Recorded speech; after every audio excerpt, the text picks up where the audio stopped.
नमस्कार दोस्तों, हमारे YouTube चैनल ज्ञान अर्जन नोट्स में आप सभी लोगों का स्वागत है। आज हम पढ़ेंगे दक्षिण भारत की गंगा के नाम से जानी जाने वाली नदी कावेरी नदी के बारे में। इससे पहले हम दक्षिण भारत की प्रमुख नदी गोदावरी नदी और कृष्णा नदी के बारे में, माही नदी, लूनी नदी, नर्मदा नदी, ताप्ती नदी के बारे में पढ़ चुके हैं और चित्र के माध्यम से हमने जाना था कि कौन सी किसकी सहायक नदी है और कहाँ पर इसका उद्गम होता है। तो आशा रही थी कि आपको वीडियो पसंद आया होगा। आज हम पढ़ेंगे कावेरी नदी तंत्र के बारे में। कावेरी नदी तंत्र जो है वो ये सब जो नदियाँ हैं वो दक्षिण भारत की हैं। अब यहाँ पर देखेंगे कि जो इसका ओरिजिन होता है वो कहाँ से होता है, किस पहाड़ी से होता है। कावेरी नदी का जो उद्गम होता है वो ब्रह्मगिरी पहाड़ी से होता है। अब ये ब्रह्मगिरी पहाड़ी कहाँ पर है, तो ये कर्नाटक में है। और जो इस कावेरी नदी का किस किस राज्य में बहती है, तो कर्नाटक और तमिलनाडु, ये दो राज्यों में बहती है। इसकी लंबाई कितनी है, तो 805 किलोमीटर लगभग इसकी जो लंबाई है। इसका जो बेसिन है वो 4 राज्यों में फैला हुआ है। कावेरी नदी की सहायक नदी है कासवानी, कपाला, ये इसकी प्रमुख सहायक नदियाँ हैं। 4 बेसिन जो इसका फैला हुआ है वो कर्नाटका, केरल, तमिलनाडु और पांडुचेरी में इसका जो 4 बेसिन जो है वो फैला हुआ है। और बेसिन का मतलब है कि जो इसकी छोटी छोटी सहायक नदियाँ उससे नदियाँ का जो पार्ट है वो 4 राज्यों में फैला हुआ है। जैसे अगर हम गंगा नदी की बात कर रहे हैं तो गंगा नदी का जो बेसिन है वो 15 राज्यों में फैला हुआ है। तो बेसिन उसे कहते हैं जहाँ पर जैसे कावेरी नदी और जो सहायक नदियाँ मिलकर जो मैदान का निर्माण करती हैं, जो जिस भाग का निर्माण करती हैं उसे हम बेसिन के नाम से जानते हैं। अगर कावेरी नदी की बात करें तो मुख्य रूप से तो कर्नाटक और तमिलनाडु में ही फैली है, लेकिन अगर इसके बेसिन की बात करें तो यह 4 राज्यों में फैला हुआ है, कर्नाटक, केरल, तमिलनाडु और पांडुचेरी जो है वो भारत का केंद्र शासित प्रदेश है। कावेरी नदी को, जैसा कि हम पहले पढ़ चुके हैं, कावेरी नदी को दक्षिण भारत की गंगा के नाम से जाना जाता है और इसे सदा नीर के नाम से जाना जाता है। दक्षिण भारत की गंगा इसलिए कहा जाता है, जैसे कि हम उत्तर भारत में देखते हैं तो गंगा नदी है जो है वो धार्मिक रूप से भी उसकी मान्यता है और उसे बचाने के लिए यानी उसमें साफ सफाई करने के लिए 2008 में उसे राष्ट्रीय नदी के रूप में घोषित कर दिया गया था।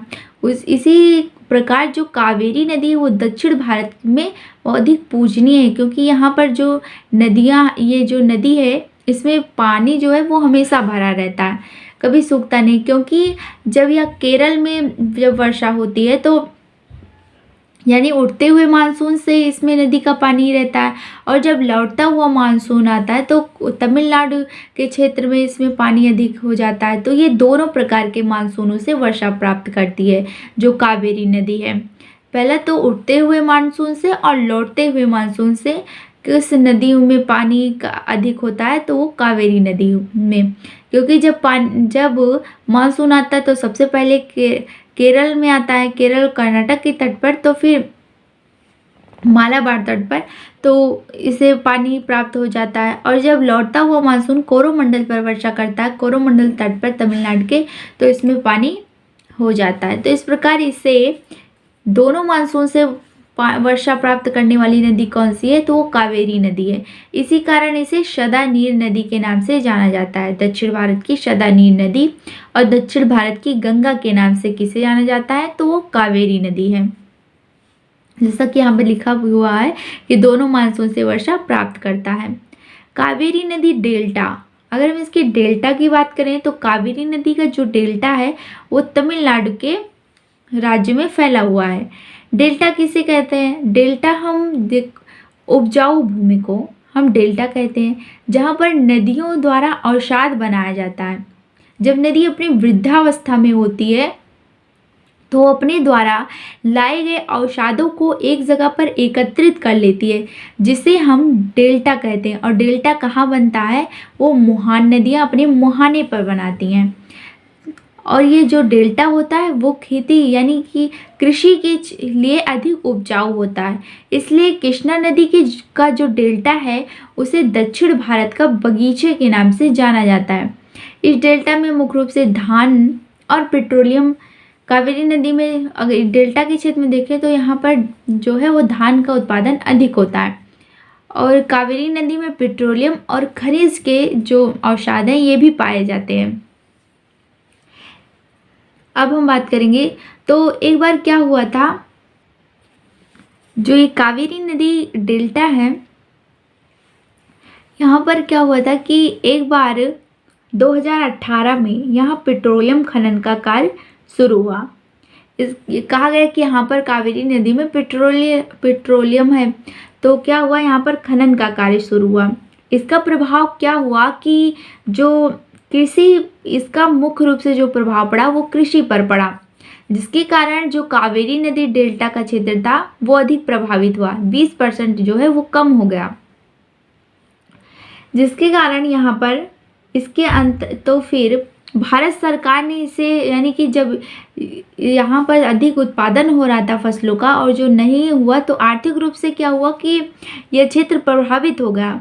तो 19 फरवरी 2020 को क्या किया गया, इस पर जब कृषि क्षेत्र प्रभावित हुआ और आर्थिक रूप से मंदी आने के कारण इसे 19 फरवरी 2020 को प्रोटेक्ट स्पेशल एग्रीकल्चर जोन के रूप में इसे स्थापित कर दिया गया। यानी कि अब यहाँ पर ये पूरी तरीके से जो है वो कृषि के लिए इसे बना दिया गया। अब यहाँ पर जो है पेट्रोल का यानी कि उत्खनन नहीं होगा, पूरी तरीके से यहाँ पर कृषि की खेती की जाएगी, यानी कि फसल उगाए जाएंगे। इस जोन में इसे रख दिया गया है, प्रोटेक्ट स्पेशल एग्रीकल्चर जोन में इसे रख दिया गया। कब रखा गया, तो 19 फरवरी 2020 को रखा गया। पेट्रोलियम का खनन इस पर कब होना शुरू किया गया था, तो वो 2018 में इसकी शुरुआत हुई थी, लेकिन अब यह पूरी तरीके से बंद कर दिया गया है। अब इसे प्रोटेक्ट स्पेशल एग्रीकल्चर जोन में रख दिया गया है। PSAZ के नाम से इसे जाना जाता है।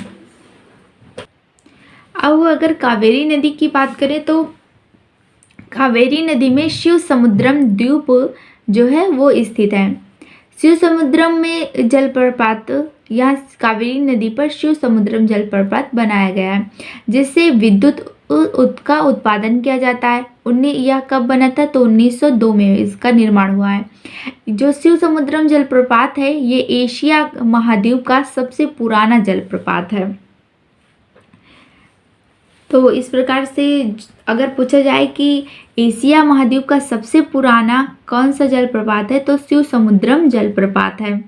आइए चित्र के माध्यम से कावेरी नदी को देखने का प्रयास करते हैं और कौन सी इसकी सहायक नदी कहाँ पर इससे आकर मिलती है इसके बारे में जानने की कोशिश करते हैं। तो सबसे पहले हमने देखा था कि जो कावेरी नदी है जो उसका उद्गम कहाँ से हुआ है, तो ब्रह्मगिरी पहाड़ी के कर्नाटक के कुडुक्की जिले से जो है वो इसका उद्गम होता है। वहाँ से यह निकलती है और बंगाल की खाड़ी में जाकर गिर जाती है। अपना मुहाना कहाँ बनाती है, तो बंगाल की खाड़ी में, बे ऑफ बंगाल में। अब ये तो हो गई इसकी लेफ्ट ट्रिब्यूटरी और ये हो गई इसकी राइट ट्रिब्यूटरी। अब जो नदियाँ नीचे से मिलती हैं उन्हें हम दाएं ट्रिब्यूटरी, यानी कि इनका दाएं भाग से मिलने वाली नदियाँ सहायक नदियाँ हैं, और ये जो हैं वो बाएं साइड से मिलने वाली सहायक नदियाँ हैं। सबसे पहले अब हम देखेंगे इस पर, तो चिकमंगलूर के पास जो है वहाँ से हेमावती नदी निकलती है और वो कावेरी में मिल जाती है। इसके बाद अब देखेंगे तो दाएं ओर से एक नदी मिलती है जिसका नाम है लक्ष्मण तीर्था नदी। लक्ष्मण तीर्था नदी जो है वो दाएं ओर से जाकर कावेरी नदी में मिल जाती है। मुख्य रूप से इसमें सहायक नदियों के बारे में ही पूछा जाता है और स्थान उतना जानने की आवश्यकता नहीं है। अब आइए देखते हैं जो अब देखिए दाएं ओर से एक और नदी मिल रही है जो केरल के वायनाड से निकलती है, जिसे 3 नामों से जाना जाता है। एक तो उसका नाम है कबाली नदी, कासबानी नदी और कपाला नदी। ये एक ही नदियां हैं लेकिन इनके अन्य जो नाम हैं यहाँ पर। तो कावेरी नदी की कौन सी सहायक नदी है जो दाएं ओर से मिलती है, तो एक तो हमने देखा लक्ष्मण तीर्था नदी और कबाली नदी। कासपानी नदी और कपाला नदी। अब देखिए उत्तर साइड से एक नदी आ रही है यानी कि बाएं साइड से, तो वो है सिस्मा नदी। सिस्मा नदी निकलती है और आकर किस में मिल जाती है, दाएं ओर से, बाएं ओर से कावेरी नदी में। फिर इसके बाद अकरावती नदी। अकरावती जो नदी है वो दाएं ओर से आकर कावेरी नदी में मिल जाती है। तो ये तो कर्नाटक वाला तंत्र था, यानी कि कर्नाटक के साइड में हमने देखा हेमावती नदी, सिस्मा नदी, अकरावती नदी, ये सब बाएं ओर से आकर कावेरी नदी में मिल रही हैं। और दाएं ओर से हमने देखा कि लक्ष्मण तीर्था नदी, कवाली नदी जो है वो आकर कावेरी में मिल रही है। अब देखिए हम तमिलनाडु में देखेंगे कि कौन सी नदी इसमें आकर मिलती है। तो तमिलनाडु में हम आइए देखते हैं। अब देखिए यहाँ से जो है वो तमिलनाडु की सीमा स्टार्ट हो गई। तो पूछा जाता है कि कौन सी नदी है जो तमिलनाडु और कर्नाटक की सीमा का विभाजन करती है, तो वो है अकरावती नदी। इसके बाद दक्षिण बाएं ओर से आकर और तमिलनाडु की इससे सोबरी नदी आकर कावेरी में मिल जाती है। इसके बाद दाहिने ओर से अमरावती नदी जो है वो कावेरी नदी में मिल जाती है। और ये कावेरी की सबसे बड़ी सहायक नदी जो है वो अमरावती नदी है, जिसकी लंबाई है 473 किलोमीटर।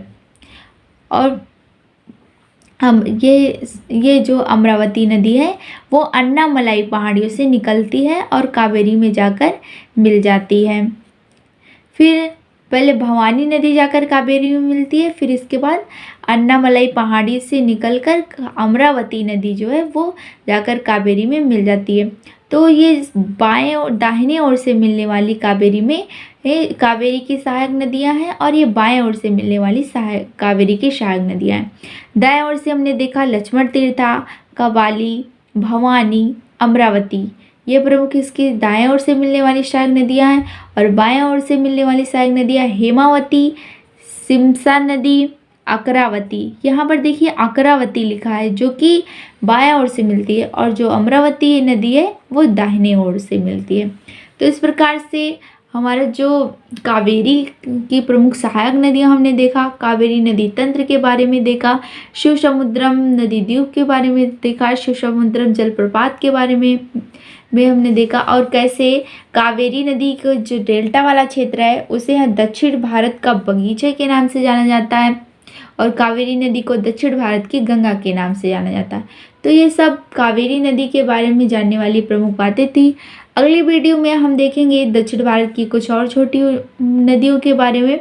फिर इसके बाद हमारा जो नदी वाला चैप्टर होगा वो समाप्त हो जाएगा।